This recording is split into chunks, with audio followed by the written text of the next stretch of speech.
भारत की जो अनेक विशेषताएं रही है, उन विशेषताओं में जन सेवा या प्रभु सेवा,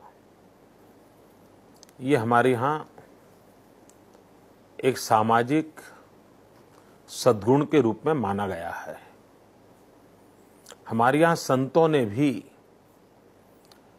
दरिद्र नारायण की सेवा करने के लिए हमेशा प्रबोधन किया है।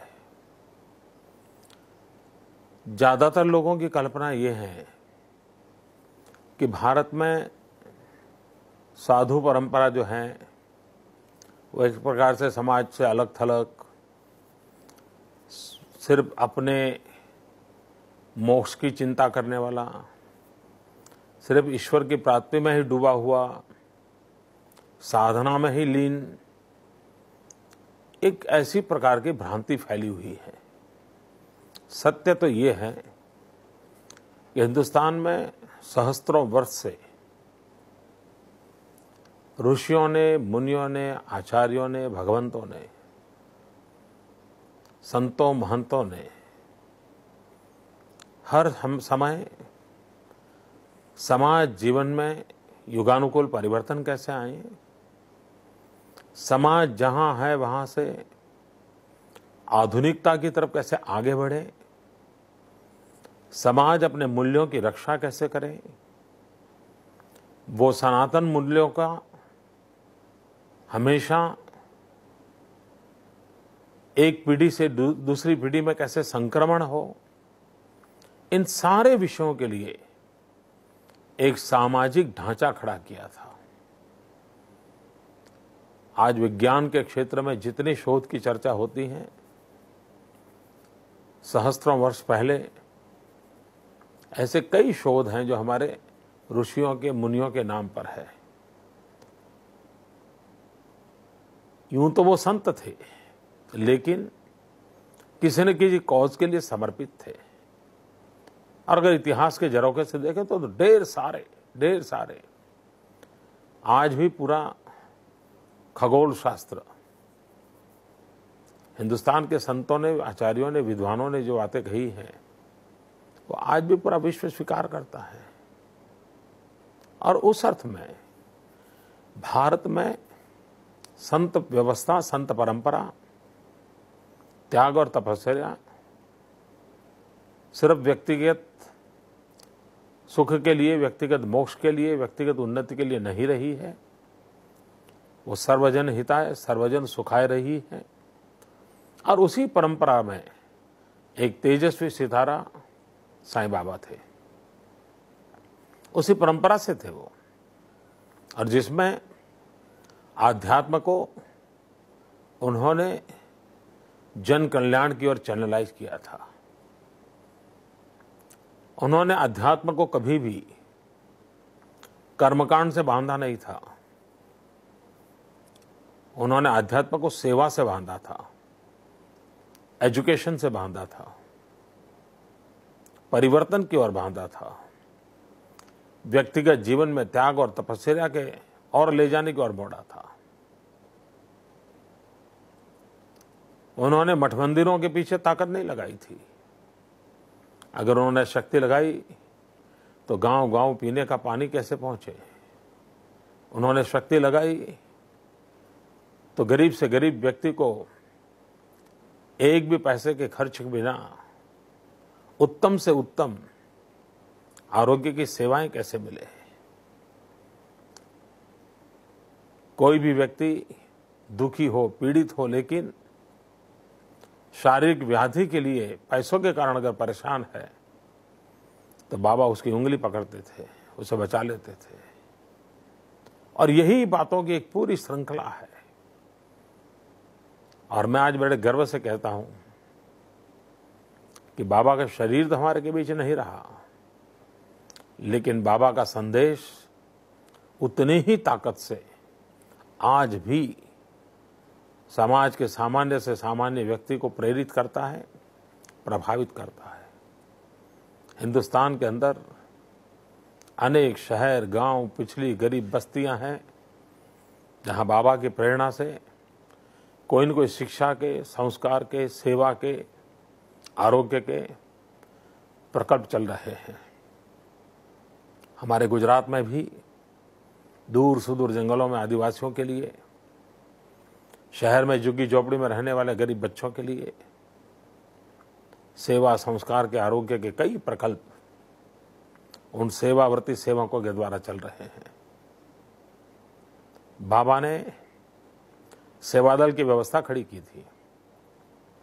आज भी उसी भक्ति से लोग जुटे हैं, समय दे रहे हैं, अपने जीवन को खपा रहे हैं। और ये व्यक्तिगत उत्थान के लिए नहीं है। नाक पकड़ करके कोने में बैठ जाना और आध्यात्मिक चेतना जगाने के लिए प्रयास करते रहना ऐसा नहीं है। ये सामान्य मानवी की भलाई के लिए पसीना बहाते हैं, जीवन खपाते हैं।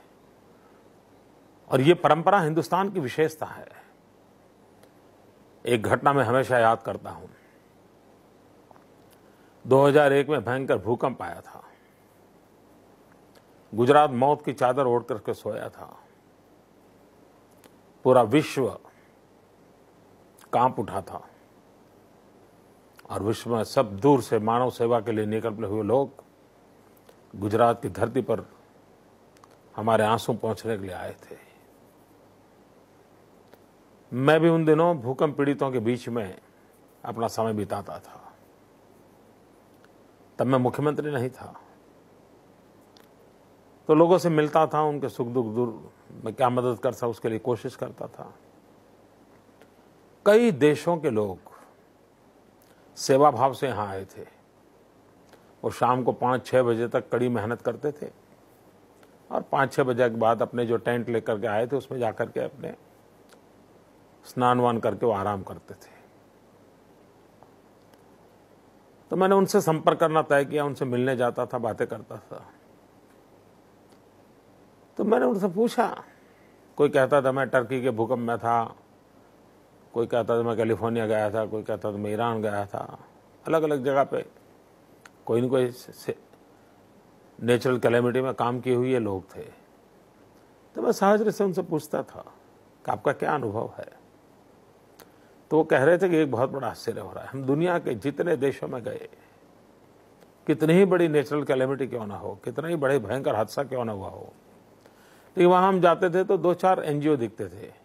कोई रेड क्रॉस है, कहीं WHO है, ऐसे ही जो वर्ल्ड लेवल के ऑर्गेनाइजेशन होते हैं, तो गवर्नमेंट स्पॉन्सर्ड ऑर्गेनाइजेशन ऐसे 2-4 होते थे। हम हैरान हैं, यहाँ तो हर गली में कोई न कोई NGO है, हर गली के अंदर कोई कैंप लगा रहा है, कोई खाना पका रहा है, कोई खाना खिला रहा है, कोई बर्तन दे रहा है, कोई दवाइयाँ दे रहा है, कोई लोगों के रहने की व्यवस्था कर रहा है, कोई पानी पहुंचा रहा है। हम कल्पना नहीं कर सकते कि इतना सारा सामाजिक जागरण हो सकता है। उनके लिए बड़ा अजूबा था। उसी प्रकार से 1 आध महीने के बाद मैं एक दूसरी टोली से मिला, विदेश से आई थी। वे यहां काउंसलिंग करने के इरादे से आए थे और उनको लगता था कि भूकंप पीड़ित जो लोग हैं, उनको जो बच्चे हैं, उनको इतना भयंकर शौक लगा होगा कि वे लोग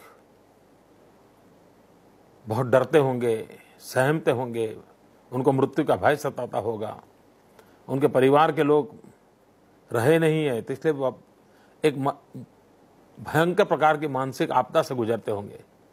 तो काउंसलिंग करके उनको मदद करनी चाहिए। तो ऐसी कुछ टोलियां हिंदुस्तान आई थी, गुजरात में काम कर रही थी। तो 2-4 दिन के बाद मैंने उनको पूछा कैसा चल रहा है।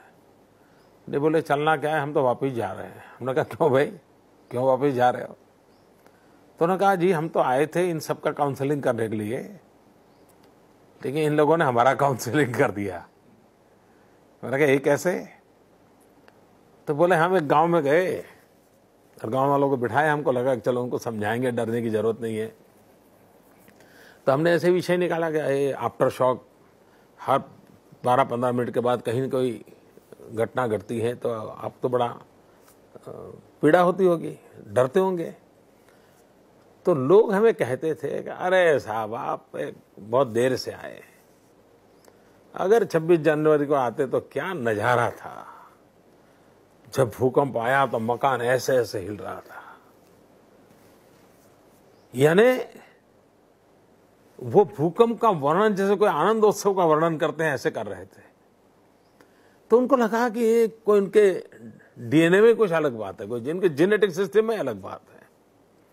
इतना बड़ा भयंकर हादसा है, वो रोना धोना नहीं करते हैं, वो हमें आश्वासन देता है, अरे भाई क्या बात है।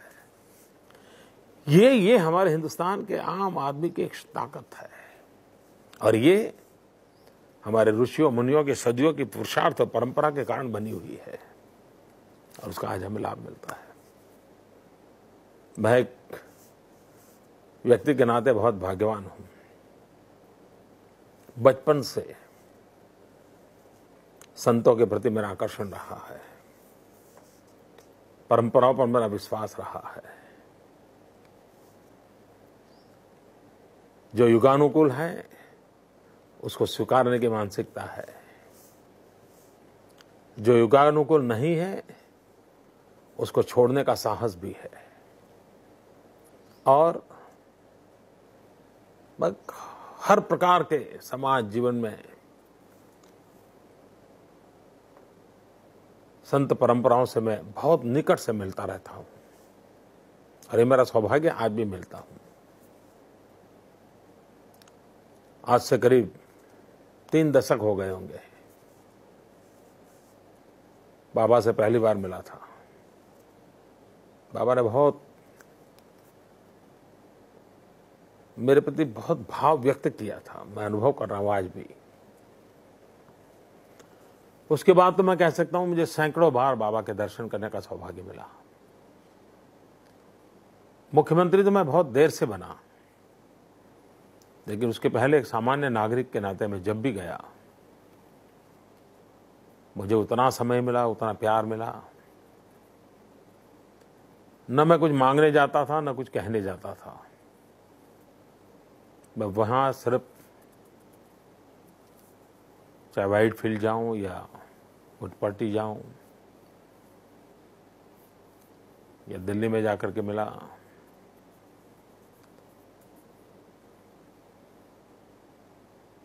ऐसे ही चला जाता था।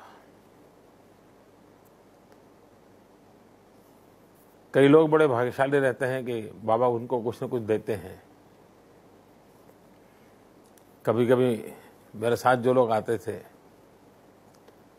उनको भी बाबा कुछ न कुछ देते थे, फिर मुस्कुराकर मेरे सामने देखते थे, तुझे कुछ नहीं दूंगा। और फिर कहते तुझे मालूम है मैं क्यों नहीं देता हूं? वो कहते तुम्हें पता है तुम कहां हो? तो मैं ऐसे ही सुनता रहता था। और वो अपना हाथ, मेरा हाथ उठा करके अपने सीने पर, हृदय पर रखते थे, और पता है बोले तुम यहां भी रास्ते हो, और इसलिए तुम्हारे लिए इन छोटी मोटी चीजों की प्रसाद नहीं है। और ये बात वो हमेशा करते थे। कभी मेरा जाना विलंब हो जाता था, एक आध बार मेरी डेट चेंज हो जाती थी, तो जरूर पूछते थे कि डेट क्यों बदली, क्या हुआ, जबकि मैंने किसी को नहीं बताया था कि मेरी कोई पहले कोई डेट थी, अब दूसरी डेट पे आया हूं। तो मुझे बड़ा आश्चर्य होता था। तो मैं फिर बाबा को एक आध दो बार तो मैं ऐसे ही कह रहा था, नहीं ऐसा हो गया, नहीं बोले झूठ बोलते हो, मुझे मालूम है तुम्हें पीठ में दर्द हुआ था, तुम शिमला में थे,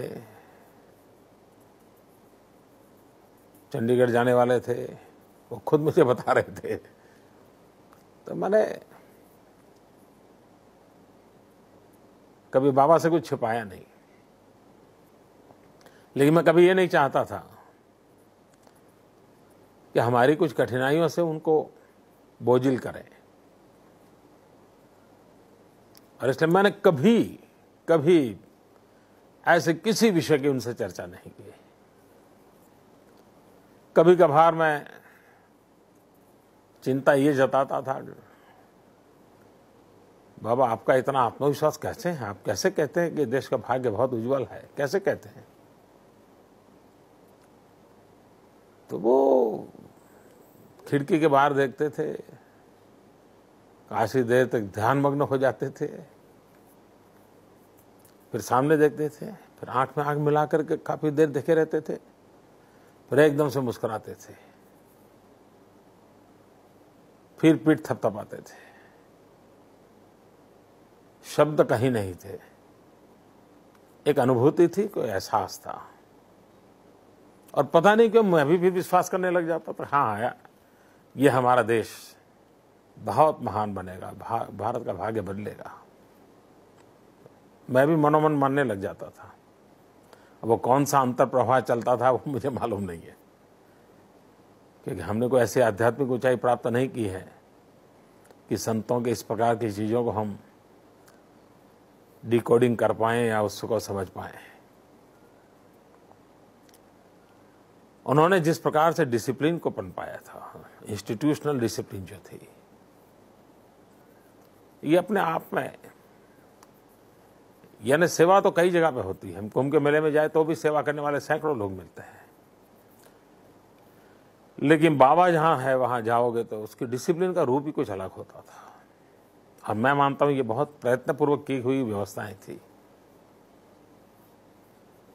वहां आए हुए हर व्यक्ति की देखभाल करने के लिए सेवा भाव का जो माहौल था, कोई अंतर नहीं। बाबा के नेक्स्ट खड़ा रह करके जो सेवा करता है वो, और दूर बस स्टेशन के पास कोई सेवा के लिए खड़ा है वो, दोनों की भक्ति की तीव्रता में रत्ती भर अंतर नहीं आता था। यानी ये अपने आप में एक बहुत बड़ी बात थी। मेरा बहुत सौभाग्य रहा है, बाबा से बहुत निकटता का मैंने हमेशा अनुभव किया है।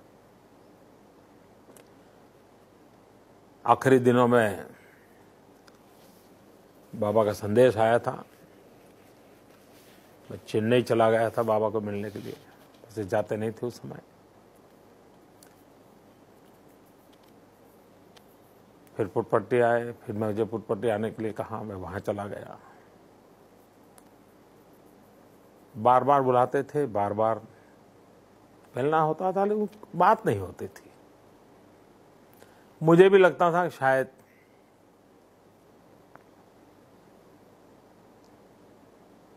वो अपनी शक्ति से शायद मुझे देखते होंगे, जांचते होंगे, परखते होंगे, और शायद उनको भरोसा होता होगा कि मैं सही दिशा में चल रहा हूं। मैं नहीं जानता हूं इसके अर्थ क्या होंगे, लेकिन मैं इतना जानता हूं कि उनका एक मां की तरह वात्सल्य, अपार स्नेह, इसका अनुभव करने का मुझे सौभाग्य मिला है। बाबा को भविष्य सेवा कार्यों से जानेगा, मानव कल्याण के लिए उन्होंने जो जीवन खपाया उसको जानेगा। मैं नहीं मानता हूं बाबा खुद चमत्कारों में भरोसा करते थे, ये मेरी कल्पना है। बाबा सेवा में भरोसा करते थे, बाबा आम आदमी की चिंता में भरोसा करते थे, और उनका संदेश भी यही होता था, ठीक रहो और ठीक करो। मैं समझता हूं भारत ने जो अनेक ऋषि मुनि मनीषी दिए हैं, बाबा भी उसी उच्च कोटि में भारत में पीढ़ियों तक मार्गदर्शन करते रहेंगे। ये बात सही है कि मैं हमेशा अनुभव करता था कि बाबा जब सुबह निकलते थे तो बहुत मैं माइन्यूटली ऑब्जर्व करता था। अनेक प्रकार के समूह बैठे होते थे, वहां से वो गुजरते थे, लेकिन जैसे ही स्टूडेंट्स जहां बैठे थे वहां पहुंचते थे तो बाबा बदल जाते थे, उनका बॉडी लैंग्वेज बदल जाता था, उन स्टूडेंट्स की तरफ देखने का उनका रवैया बदल जाता था, और ऐसा लगता था ये अरबों खरबों रुपया दान करने वाले लोग बैठे हैं लेकिन बाबा नजर भी नहीं कर रहे हैं, और ये छोटे छोटे विद्यार्थी बैठे हैं तो उनको लगता है यार कोई बजा रहा है, उनको संगीत चल रहा है और एक तबले बजाने वाला वहां नहीं है तो उसको बुलाते हैं, उसको बुलाओ, उसका तबला बजवाओ। यानी मैं देख रहा था उनको हर बालक की टैलेंट का पता था, और वो बालक क्यों नहीं दिखाई दिया ये सब मैंने अपनी आंखों से देखा है। और उसके विषय में वो बड़े वो क्यों नहीं आया, अच्छा उसको बुलाओ, देखो वो उसका तबला ठीक बज रहा है कि उसका, यानी ये हर चीज का उनका, तो इसका मतलब ये साफ दिखता था कि उनका बहुत बड़ा उस पर बड़ा ध्यान भी था, भरोसा तो था, ध्यान भी था। और उन्होंने जब भी कहाँ गए, जब भी गए, सेल्फलेस सर्विस है उनका एक प्रकार का, हर एक के लिए संदेश रहता था। और सेल्फिश की बढ़िया डेफिनेशन भी कर करके समझाते थे सबको, फिश का उदाहरण दे करके हर एक के दिमाग में वो बराबर भरते थे। लेकिन वो कभी उपदेशात्मक रूप से बात नहीं करते थे, वे कैटलिक एजेंट के तरह रोल करते थे, जिससे एक वाइब्रेशन पैदा होते थे, एक परिवर्तन का प्रवाह शुरू हो जाता था। ये करो, ये न करो, तुमको इतना करना चाहिए, अब तक क्यों नहीं किया वगैरह, उनके विषय का फलक नहीं था। उनकी उपस्थिति मात्र से, और ये मैं मानता हूं कि युवकों के प्रति उनका अपार लगाव था, अपार भरोसा था, और उनको लगता था कि युवा शक्ति पर हम जितना भरोसा ज्यादा करेंगे, परिवर्तन की बहुत बड़ी पहल उन्हीं से होगी। ये बात बाबा की हर चीज में प्रकट होती थी।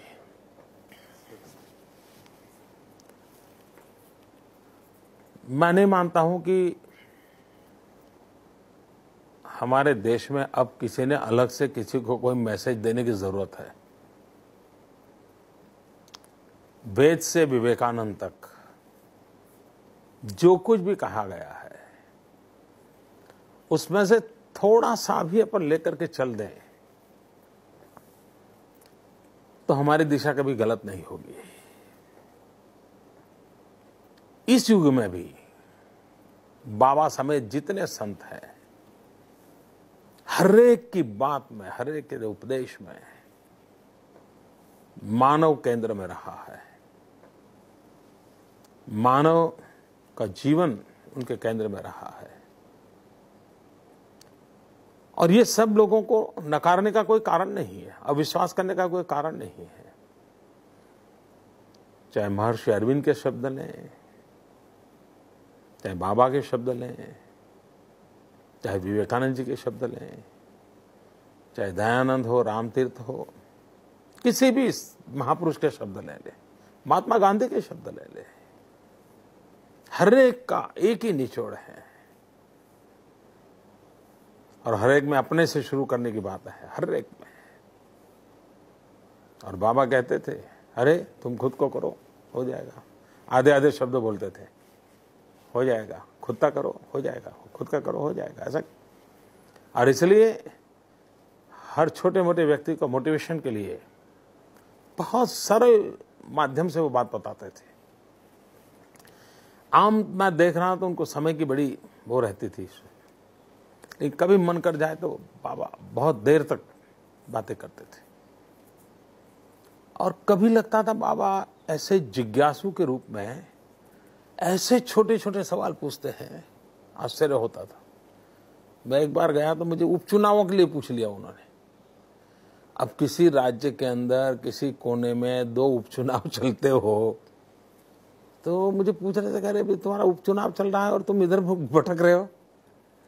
अब ये मेरे लिए सरप्राइज था कि छोटी छोटी बातों की, तो मैं हंस पड़ा था। मैंने कहा ठीक है, उपचुनाव चल रहा है अपनी जगह पे। मेरा मन कर गया, बाबा के पास चला आया, तो बड़ा ही, शायद आपको वहाँ आश्रम में कितने लोगों ने क्या बताया मुझे मालूम नहीं, लेकिन श्रीनिवास से शायद काफी आपको मिल सकता है, या